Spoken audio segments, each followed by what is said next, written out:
There's a severe thunderstorm warning. In central Arkansas, northern Grant County in central Arkansas, eastern Hot Spring County in southwestern Arkansas, until 5:30 p.m.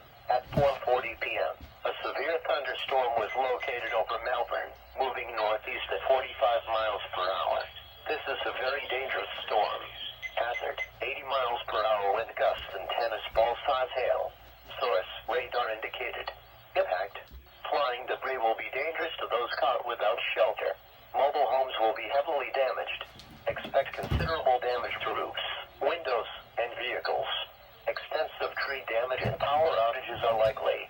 Locations impacted include Benton, Bryant, Malvern, Haskell, Shannon Hills, Rockport, Traskwood, Hull, Poen, Poolah, Salem and Saline County, Cane Creek, Lyon, East End, Alexander, Bauxite, Donaldson, Avila, Belfast, and Magnet Cove.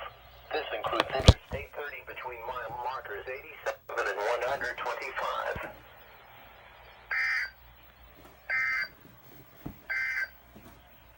The National Weather Okay guys, that's it. Service in Little Rock Bye. has